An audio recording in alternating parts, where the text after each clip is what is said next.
Halo semua, di video kali ini ya saya akan memberikan sedikit informasi yang terkait dengan pembelajaran Manim ke depan ya, beberapa hal yang penting. Yang pertama adalah versi Manim yang digunakan. Jadi Manim itu sebenarnya ada beberapa versi ya. Ada versi yang langsung dikembangkan oleh Grant Sanderson ya, itu langsung ya, dan di situ eh, Anda bisa mencarinya ya di website, lalu kemudian Anda bisa install ya. Tetapi yang saya gunakan adalah Manim versi komunitas. Jadi Manim Community Edition ya. Di situ eh, Manim versi ini akan dikatakan ya ketika saya coba pelajari lebih memudahkan untuk kaum awam seperti saya untuk belajar Manim. Itu sebabnya ya saya menginstal Manim versi yang ini. Nah, di dalam video tutorial ke depan ya, saya menyarankan Anda menggunakan Manim versi komunitas ya. Bukan berarti ini lebih baik daripada versi yang lain ya, tetapi supaya nanti, step by step Anda bisa mengikuti, coding yang saya lakukan. Di situ juga nanti tampilannya pasti akan sama di komputer atau di laptop Anda misalnya ya. Kalau Anda menggunakan versi yang lain gitu ya, nanti kemudian ada code yang misalkan saya, generate ya, lalu ternyata tidak berjalan di versi yang lain. Nah, saya tidak bisa bantu menjawabnya karena saya belum menggunakan atau belum mencoba versi yang lain. Nah, jadi untuk lebih efisien silakan gunakan Manim Community Edition ini ya untuk pembelajarannya. Jadi kalau misalkan Anda ingin mencoba versi yang lain setelah itu ya silakan saja ya, itu tidak masalah. Dan selain itu juga Manim yang versi ini ya, itu ada websitenya. Ini kalau saya coba buka ya. Nah, kalau Anda misalnya mengetikkan docs.manim ya, .community ya, lalu di enter, akan masuk ke website ini ya. Di sini dikatakan Manim Community Edition ya. Nah, di sebelah kirinya ini sudah cukup lengkap ya, sudah cukup lengkap. Ada nanti contoh galeri contoh-contohnya ya, lalu ada instalasi ya, misalkan saya klik installation ya di sini ya. Nah, di sini bagaimana menginstal misalkan dengan beberapa versi gitu ya, beberapa cara lah intinya begitu.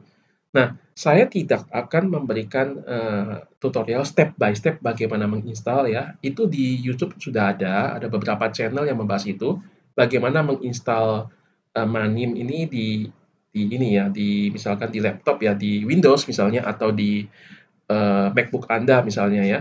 Nah, itu sudah ada ya, sudah cukup lengkap dan bahkan ada yang langsung mengikuti step by step yang ada di dalam langkah ini, tetapi dia menggunakan video, lalu dia coba di komputernya, Anda bisa mengikutinya, langkah demi langkah, itu juga sudah ada ya. Jadi saya tidak akan membahas bagaimana menginstalnya. Nah, di dalam website ini ya, ini ada example gallery ya, jadi, menarik sekali. Ini komunitas ada yang memberikan men-sharing-kan apa yang dia sudah buat ya, lalu di situ kalau misalkan Anda melihat ya, di sini sudah ada code-nya nih. Ini nanti tinggal dicopy ya, lalu tinggal masukkan ke dalam, eee,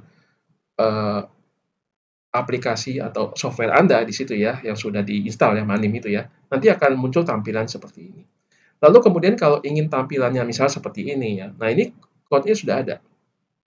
Dan tinggal Anda misalkan copy code-nya, lalu coba, generate ya di dalam, program Manim Anda, nanti tampilannya akan seperti ini. Nah, jadi, tujuannya bukan untuk dicopy karena tentu saja kan apa yang ingin kita tampilkan belum tentu ada yang sudah ada di sini ya. Tetapi ini membantu kita untuk belajar. Misalkan untuk menampilkan garis ini gimana sih caranya? Nah, di sini sudah ada. Kita bisa pelajari ya pemrograman atau bahasa yang digunakan ya supaya bisa menampilkan seperti ini. Nah, mungkin tampilan yang kita inginkan beda, tapi ada prinsip-prinsip yang sama. Jadi ini cukup lengkap sekali ya, bahkan bisa menampilkan misalkan kotak seperti ini ya yang ada gradiennya ya. Lalu kemudian, nah ini ada operasi boolean ya. Jadi ada logika AND dan OR dan sebagainya ya, irisan ya, lalu union dan sebagainya. Lalu juga ada misalkan nah, animasi seperti ini ya. Nah ini menarik sekali ya, lingkaran lalu titiknya itu pindah ke sini lalu balik lagi ya. Masih banyak lagi ya, kotak yang mengecil lalu geser ya. Lalu ada juga pembentukan sudut dan sebagainya. Bahkan di sini ada tutorial dan guides-nya ya. Jadi kalau saya klik, nah di sini ada quick start-nya ya, jadi secara cepat gitu ya, itu seperti apa aja ya. Lalu cukup kemudian kalau ingin masuk lebih dalam, lalu konfigurasinya ya itu seperti apa, itu juga ada di sana ya. Bahkan ada tanya jawab ya, yang mungkin secara komunitas, pertanyaan-pertanyaan muncul. Bahkan dikatakan ada juga, Discord ya, di mana Anda bisa gabung di situ untuk tanya jawab. Nah, intinya adalah, melalui, Manim versi ini ya kita bisa belajar dengan banyak sumber ya, dan saya menggunakan, instalasi ya, khususnya saya, pertama-tama menginstal versi yang ada ininya ya, VS Code ya. Jadi saya menggunakan VS Code.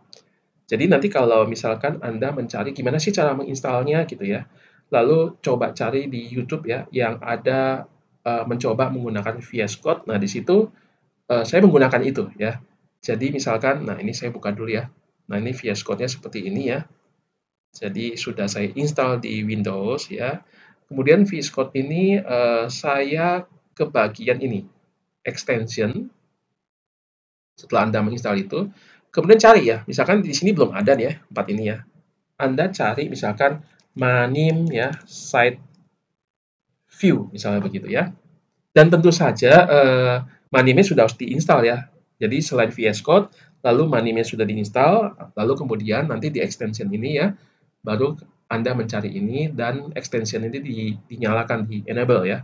Lalu kemudian selain Manim side view ya, yang nanti akan memudahkan kita ketika saya melakukan pemrograman, dia akan muncul langsung di sampingnya. Jadi tidak muncul di jendela yang baru gitu ya, tapi di sampingnya. Nah, di sini, silakan juga extension yang dinyalakan ya, yang dikoneksi itu Pylons ya, lalu ada Python ya. Nah, Manim itu menggunakan bahasa pemrograman Python ya, di sini ya. Nah, jadi, kalau Anda yang sudah terbiasa dengan bahasa ini pasti akan cepat sekali belajar. Saya belum terbiasa dan saya belum pernah menggunakan. Dulu saya pernah belajar bahasa pemrograman ya, menggunakan Pascal ya, itu kan prosedural ya, bahkan bukan C++ atau yang lain ya. Nah, di sini menggunakan Python ya, dan di sini saya waktu menggunakannya, juga belajar ya, juga belajar.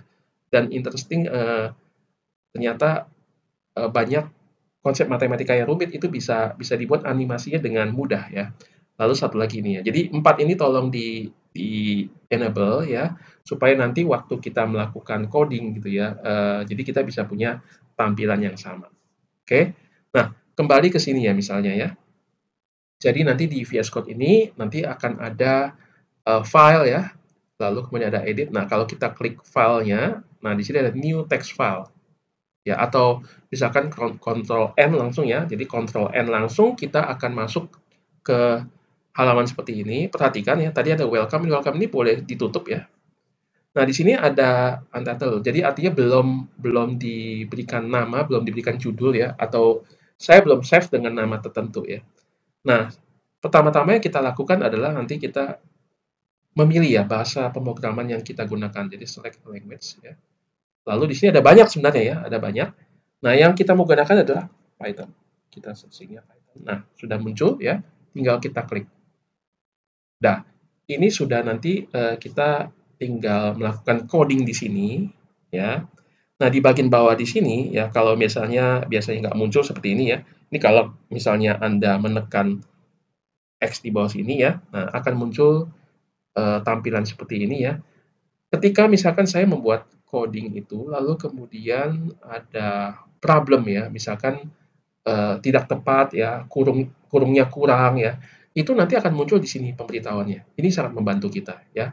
Lalu port atau terminal ini, nanti ini membantu kita kalau saya generate nanti kira-kira apa aja yang akan, tahapannya sudah sampai di mana, di situ ya.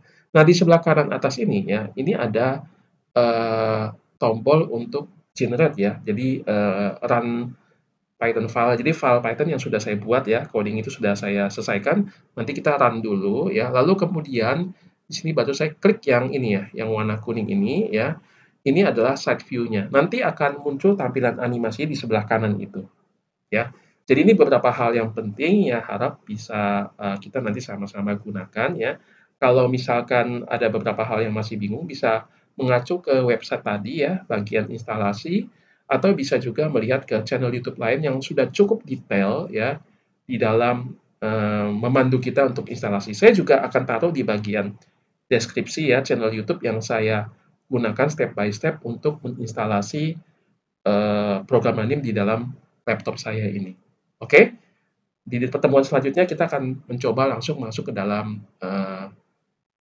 penggunaan Manim tersebut ya. Sampai jumpa.